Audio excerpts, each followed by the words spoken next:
pas parlé de Victor Wembanyama, avec qui tu as passé ton premier été en équipe de France.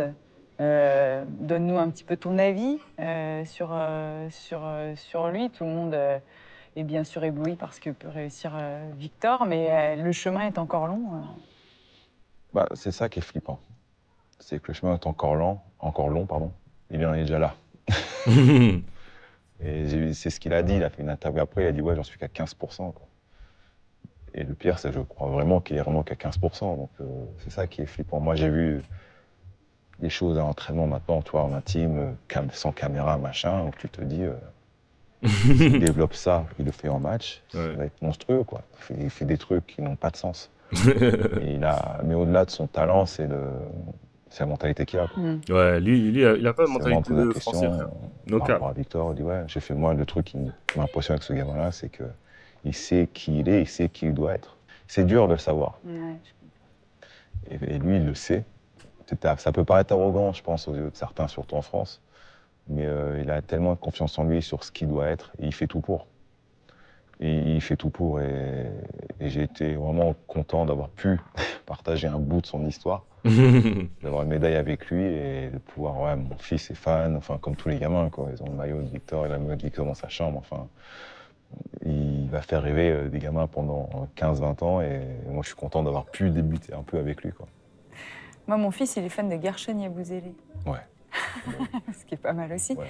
Il va retrouver une franchise que tu connais, ouais. puisqu'il a signé aux Sixers. C'est normal qu'il ait une nouvelle chance en NBA? Bien sûr. Bien sûr, après tout ce qu'il a montré. Frère, il a prouvé. Depuis 2 ans, que moi je pense que c'était le meilleur joueur de l'équipe de France, depuis 2 ans maintenant. Donc il a montré, surtout en Europe, je pense surtout à ce qu'il a fait à l'ASBEL et après surtout à Madrid. Voilà quoi. L'Euroleague, c'est bien pour lui. Mais il était temps, je pense, pour lui de avoir sa deuxième chance, comme il a dit. Mais il a pas signé n'importe où en plus, c'est une deuxième chance. Enfin, nous, je sais que les Clippers le voulaient aussi. Ils ont essayé, mais on n'est pas de roster spot, malheureusement. Mais il a choisi une bonne franchise où il y a eu des départs à ce poste-là, donc... Ouais, donc il est bien. Il est bien.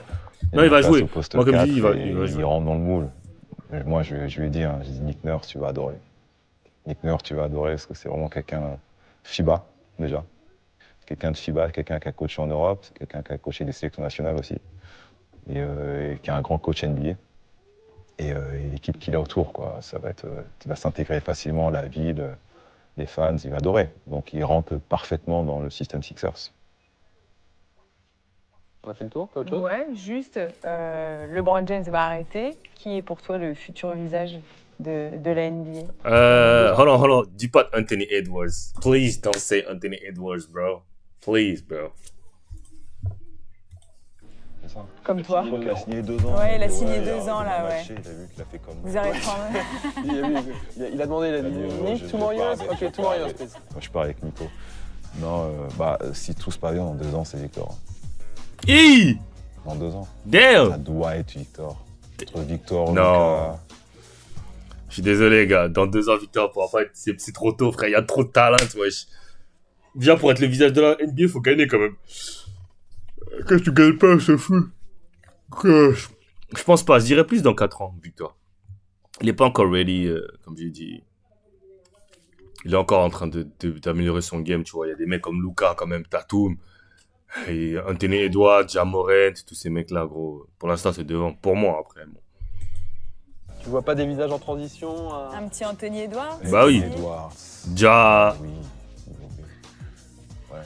Est-ce qu'un Tatum, un Booker réussira pas à prendre aussi un leadership supérieur? Tatum, je pense que c'est vraiment un duo, tu vois. Brown, Tatum. Je pense que Brown, il va pas s'arrêter là. Je pense qu'il va continuer à monter. Donc je pense que ça va être dur de vraiment démarquer un par rapport à l'autre. Parce que ça manque pas un peu de charisme aussi pour porter, tu vois, LeBron, il porte. Ça, c'est toi qui le dis. Bah, ouais, comme je le pense, en fait. C'est-à-dire qu'un LeBron, on sait qu'il y a le basket, mais il n'y a pas que ça, il porte plein de choses. Alors, il y en a Steph un. Curry, il porte plein de choses. Il y en a un, je pense, Tatum, qui il pourra porte plein de surprendre. Après, je me trompe et je dois dire un nom dingue, une supposition, je dirais Banchero. Ouais, Ok. Paolo. Ah ouais. Mais le problème de Paolo, Paolo Banchero. le problème de Paolo, c'est qu'il est dans un... Tout le monde s'en fout de lui, frère. Je te jure, c'est une dinguerie comme Banchero, tout le monde s'en fout de lui. Genre, on dirait le mec, il est même pas NBA, genre. Nobody care about him, man. C'est une dinguerie, important, il est tough. C'est... Grosse Mais saison. peut-être parce qu'il est à Orlando. Il est vraiment intéressant. Ouais, il est vraiment intéressant, Paolo Banchero. Faut voir. Bon, c'est 3, 4, 5 noms. Il y en a tellement maintenant que Yannis sera toujours là. Jokic sera Je là. pense que ça va se finir par matcher. Il y a Nice et Damien Lillard. Oui. Bah, tu sais, quand tu passes plus de 10 ans dans une franchise où tu es le roi, tu changes de vie totalement. C'est dur, hein, la première année, de s'adapter. Donc je pense que cette année, ça peut cliquer. Ouais. La retraite, c'est dans 2 ans, Nico, donc pour toi. Tu commences à préparer cette retraite? On dit souvent qu'il faut préparer ouais, cette non, deuxième vie. Oui, bah après quoi, je sais pas. C'est quelque chose sur ce que je vais vraiment me pencher dans les prochains mois maintenant. Parce que maintenant, là, c'est vrai, dans 2 ans, c'est fini.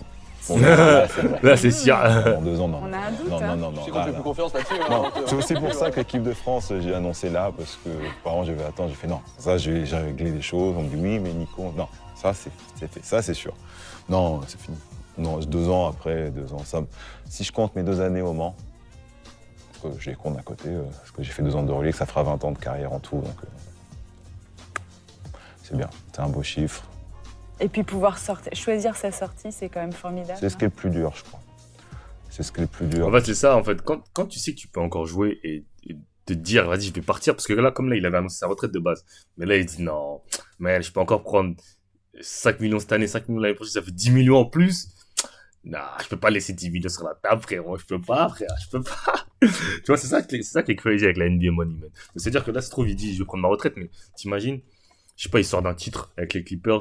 Le Clippers, il dit, vas-y, prolonge encore une année pour 8 millions. Il va pas dire non, frère, vas-y, une année, vas-y, encore. Tu vois, mais après, au final, tu vas prendre ta retraite. La plupart des joueurs NBA, c'est pour ça, la plupart des joueurs NBA, tu les vois prendre leur retraite quand ils ont plus, genre, ils se forcent pour revenir et après, tu vois, comme les Demarcus, Dwight Howard, Isaiah Thomas, ces mecs-là, ils essaient de revenir en NBA, tu vois. Mais à bout d'un moment, ils vont devoir prendre leur retraite. Parce qu'il y aura plus personne qui veut d'eux, tu vois. Derrick Rose, il a pris sa retraite quand il s'est fait couper de Memphis. Tu vois, ça va être comme ça. À bout d'un moment, la plupart des joueurs NBA, quand ils prennent leur retraite, c'est parce qu'à bout d'un moment, ils ont plus d'offres, tu vois. Après, bon, les gros joueurs comme les Kobe, les D-Wade, etc., aussi différents, tu vois. J'ai choisi ma sortie équipe de France. Et je choisirai ma fin de carrière. Donc, et je pense que c'est dur pour un athlète. Ouais, c'est dur. C'est tough. Il y en a, c'est sous la contrainte. Voilà, le téléphone, il sonne plus, t'as plus d'offres, ou t'es blessé, ou bon, bah, j'arrête. Hein. Il n'y a plus rien. Non, moi, je décide. Et je suis assez fier de ça. J'ai décidé en plus tardivement.